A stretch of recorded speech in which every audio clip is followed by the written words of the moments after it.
राजधानी के भिखारी भी निकले नवाब। चारबाग में सबसे ज्यादा कमाई, महीने की कमाई जानकर चक्कर खा गए अधिकारी। महिलाओं को ज्यादा मिलती है भीख, आमदनी जानकर हैरान अफसर। ज्यादा भीख के लिए 7वीं बार हुई गर्भवती। मंदिरों के पास ट्रैफिक सिग्नल पर या फिर राह चलते 1-2 भिखारी तो मिल ही जाते होंगे जो 10-5 रुपए की मांग करते होंगे, जिन्हें आप मजबूर, बेसहारा, गरीब, मजलूम समझकर भीख दे भी देते होंगे। हो सकता है वो आपसे ज़्यादा अमीर हों, आपसे ज़्यादा उनकी कमाई हो। ये भी हो सकता है कि उनका बैंक बैलेंस आपसे ज़्यादा हो और अच्छे मकान में रह रहे हों, अच्छा खासा खा पी रहे हों। ऐसा हम यूं ही नहीं कह रहे, बल्कि हाल ही में लखनऊ में भिखारियों के लिए एक धरपकड़ अभियान और सर्वे कराया गया, जिसमें कुछ ऐसे तथ्य निकलकर सामने आए जिसने सबको चौंका दिया। जिससे पता चला कि लखनऊ के भिखारियों ने अपनी कमाई से नौकरी पेशा वालों को भी पीछे छोड़ दिया है। जहां एक आम नौकरी वाले की सैलरी 10 से 15 हज़ार रुपये महीना है, तो वहीं ये भिखारी 90,000 महीना तक कमाते हैं। जांच के दौरान अफसरों को कई भिखारियों के पास स्मार्टफोन और पैन कार्ड तक बरामद हुआ।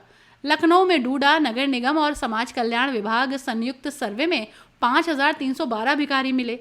अब सभी भिखारियों को मुख्यधारा में जोड़ने और सरकारी योजनाओं का लाभ दिलाने के लिए विशेष अभियान चलाया जा रहा है। इसके लिए उनसे फॉर्म भरवाए जा रहे हैं। इसमें 5 टीमें पूरी तत्परता के साथ काम कर रही हैं। उत्तर प्रदेश की राजधानी में भिखारियों ने कमाई पेशा वाले और बिजनेसमैनों को भी पीछे कर दिया है। आपको बता दें कि औसत जो उनकी इनकम है वो लगभग 1 लाख रुपए के आसपास है। ये हम नहीं कह रहे, एक सर्वे में निकल के आया है, जिसको लेकर हमारे साथ बात करने के लिए राहुल सीओ डूडा हैं। हम उनसे बात करेंगे। जैसा कि एक सर्वे में निकल के आया कि 1 लाख रुपए तक की एक भिखारी यहाँ कमा रहा है। क्या संख्या होगी भिखारियों की यहाँ पे? सर, पूरे लखनऊ की बात करें तो अभी आंकड़ा नहीं है। हम लोग की जो पॉइंटों में ड्यूटी लगी है हजरतगंज चौराहे पे, हम लोग जब से सर्वे कर रहे हैं उसमें 60 से 70 अभी तक मिले थे, जो कि कम हुए हैं। इस अभियान के अंतर्गत हम लोग उनको मोबिलाइज़ कर रहे हैं, समझा रहे हैं, और अगर किसी योजनाओं का लाभ चाहिए उनका तो वो उनका सर्वे रिपोर्ट पे फॉर्म भर के हम लोग नोट डाउन कर रहे हैं। ऐसे में ये एक सर्वे निकल के आया था, लमसम 60 लाख के आसपास कुछ महीने की इनकम है भिखारियों की लखनऊ में। तो इस सर्वे में अगर देखा जाए तो अभी तक आप लोग को जो लोग मिले हैं उनके द्वारा क्या जानकारी मिली, कितना इनकम कर लेते हैं? देखिए, इनकम तो किसी भी अगर भिक्षावृत्ति से पूछेंगे जो कर रहा है तो अपनी इनकम नहीं बताएगा, लेकिन एक एवरेज है कि 1,000-1,500 ये कमाते हैं पर डे। और इनका अपना अगर उनको कुछ असुविधा है या कुछ योजनाओं का लाभ नहीं मिला तो उसको भी वो बता रहे हैं, हम लोग उसको नोट डाउन कर रहे हैं। लेकिन जो ज़िले के बाहर से हैं वो उनको समझाया जा रहा है कि आप अपने ज़िले में वापस जाइए, जहां आप रहते हैं, अगर वहां आपको कुछ सेवा नहीं मिल रही है तो वो आप बताइए।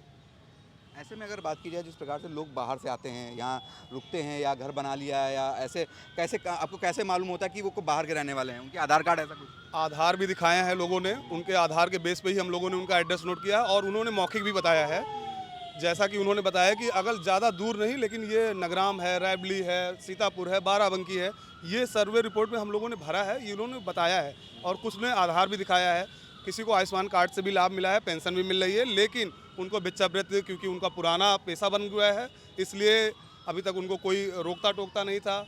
और जब तक लोग देना बंद नहीं करेंगे इनका मन लगा रहेगा इसी में। जैसे कि टीम बनाई गई है इनको रोकने के लिए और इनको समझाने के लिए कि भीख को लेकर, ऐसे में कौन कौन से विभाग आपके साथ में टीम में गठित किए गए हैं?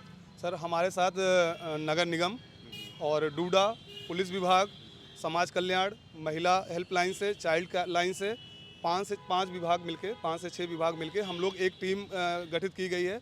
इसमें हमारे यहाँ निगरानी में भी पुलिस अधीक्षक साहब, और डूडा से सीएमएम साहब, और नगर निगम से कर अधीक्षक साहब, एक निगरानी टीम है और हम लोग फील्ड पे काम करते हैं। सर, अच्छा, ये पूरा जो भी है किसके आदेश पे है? और अगर बात की जाए तो इसमें कोई गिरोह निकल के आया हो जो इन लोगों से भीख मंगवाता हो? सर, हम लोगों का आदेश तो नगर आयुक्त साहब की तरफ से है, लेकिन जिलाधिकारी महोदय की तरफ से आदेश जारी है। हम लोग के पास आदेश भी है और नगर आयुक्त साहब इसकी मॉनिटरिंग करते हैं। हम लोगों की शाम में जो काम हुआ होता है हम लोग अपने निरीक्षक को देते हैं, जो निगरानी अधिकारी है उसको पूरी रिपोर्ट देते हैं कि आज कितने लोग मिले या कितने लोग रिपीट हुए, इसकी जानकारी हम अपने अधिकारी को दे देते हैं। ऐसा कोई गिरोह समझ में निकल के आया? जैसे कि आप देखते होंगे कई फिल्मों में मुंबई में कुछ पूरा एक गुट बना होता है, जिसके बाद बच्चों को भीख मांगने के लिए उनको विकलांग किया जाता है, उनको केमिकल लगाया जाता है, उसके बाद चाहे ट्रैफिक सिग्नल हो या रेलवे स्टेशन हो बैठा दिया जाता है। ऐसा कुछ निकल के आया? ऐसा हम लोगों के अभी जितने दिन अभी काम हम लोग कर रहे हैं इसमें कोई ऐसा नहीं आया। अच्छा, क्या लगता है जब से लगभग ये आप जब से सर्वे ये चालू हुआ है उनको रोकने के लिए, उनको समझाने के लिए, तो कहीं ना कहीं कुछ ऐसी चीज़ें निकल के आई कि संख्या कम हुई हो? बिल्कुल सर, संख्या कम हुई है। जब से हम लोग आए हैं, अलग अलग चौराहों पे हमारी टीम लगी है, तो अब वो लोग देखते हैं या लगभग लोग जा भी चुके हैं, लेकिन लोग देखते हैं तो हट जा रहे हैं। चौराहा से अब देखिए कम हुआ है।